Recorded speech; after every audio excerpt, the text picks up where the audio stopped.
Lindo fin de semana para un asadito, para programar el que se viene, para tirar algo a la parrilla. Para eso Pablo Callejón nos va a invitar a todos nuestros compañeros a comer un asado.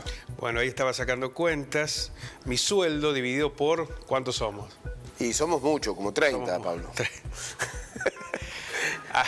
A 1.000 pesos el kilo, ponele que medio kilo cada uno. Sí. Bueno. Usted, no tiene problema. Yo no sé. Mechi, 700 gramos. Parece. Ahí no tiene drama. Usted no tiene problema. Sin vino, muchacho. Nada, pelado, pelado. La lechuga del patio. Todo, de la quinta del patio. Todo peladito. Bueno, complicado.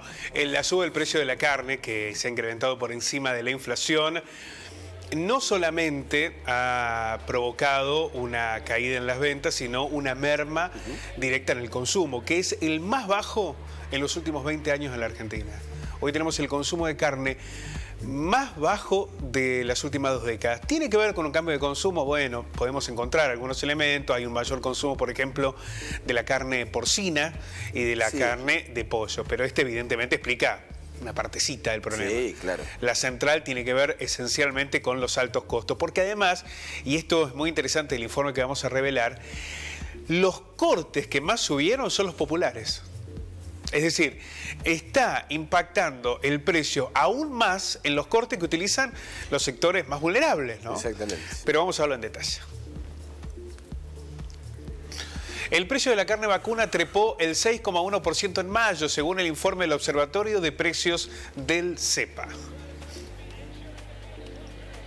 La cifra evidencia una desaceleración respecto a los valores registrados en marzo y abril, aunque la carne continúa aumentando por encima de la suba promedio de los precios. Y en 12 meses acumula un incremento de casi el 70%, muy por encima de la inflación, por lo menos 10 puntos por encima de la inflación. Como ocurrió en marzo y abril, los cortes económicos fueron los que liberaron la suba. Fíjense ustedes, ¿no? Los cortes más bajos, los más populares, son los que más subieron. Un 8,4%. Los cortes intermedios subieron un 6,3%. Los caros fueron los que más subieron, un 5,7%. La consecuencia directa de estos aumentos es una baja constante en el consumo de la carne vacuna.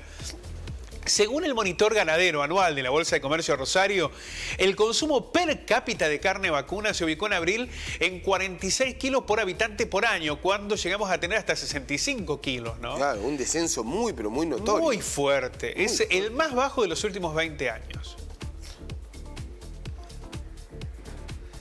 Pese a las restricciones a la exportación fijadas el año pasado, el mercado externo sigue presionando sobre los precios. Es evidente que, primero, que las restricciones a la exportación no las podés tener durante mucho tiempo, y por el otro lado que son medidas coyunturales. El precio externo está influyendo porque también desde los sectores ganaderos te dicen, bueno, pero ¿cómo lo van a aumentar si hay inflación?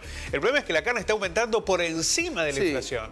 Pero bueno, además, algo que se ha discutido en su momento, el tema de las exportaciones. Ahí decía los cortes populares o algunos cortes que no se exportan igual aumentan. Sí, pero hay una explicación para esto, y lo vamos a ver acá en el informe, porque cuando aumentan los cortes exportables, aumentan también los locales a pesar de que no son de exportación. Claro. Bueno, pero allí hay algo, está bien, aumentan, pero ¿cuál es el motivo? Bueno, acompañan los precios internacionales. Bueno. Y ahí está la cuestión del rol del Estado. ¿El Estado qué hizo? Bueno, frenar la exportación. Eso no lo corrigió. No. Porque están aumentando cortes de carne que no son exportables. No son exportables. Decimos los más populares, por ejemplo, que aumentan incluso muy por encima de la inflación, ¿no? Sí. Pero vamos a ver más detalles. Las exportaciones de carne bovina a Argentina correspondientes a abril alcanzaron un valor de 294 millones de dólares. Implica también una suba. Ha aumentado mucho la exportación de carne, de un 43% en relación al 2021. Bueno, muy los claro, datos, ¿no? Que ponen en jaque 30. No me invites, Mariano. ¿No? Hagamos uno de 3 con una faldita. Con una faldita. Una casita. Qué rico. Más sencilla, muy complicado. Muy complicado porque vos lo decías, ¿no? A eso aparecen las alternativas del consumo de la carne de cerdo, del pollo, en algún momento, pero que esa brecha entre la diferencia de la carne vacuna, pollo y cerdo también se va achicando, ¿no? Sigue siendo más barato el otro consumo, pero ya se va achicando esa brecha. Sí, porque además, en el caso de la carne porcina, ya también hay una mayor demanda de exportación. Claro. Es un escenario muy difícil, en el que el gobierno no ha encontrado las respuestas y la carne comienza a convertirse casi en un recurso de lujo. Es que somos reiterativos, Pablo, pero en esto me parece que vale la pena el hecho de que cuando estamos marcando estos datos, es datos concretos, muy, muy simbólicos de lo que es la economía, el poder adquisitivo de los argentinos hoy por hoy. Pero fundamentalmente estamos hablando de alimentación, de la mala alimentación, de la calidad de vida que se va deteriorando día tras día también. Ahora, esto no es solo responsabilidad del gobierno. También es cierto, y hay que decirlo, que los sectores ganaderos están teniendo una altísima rentabilidad.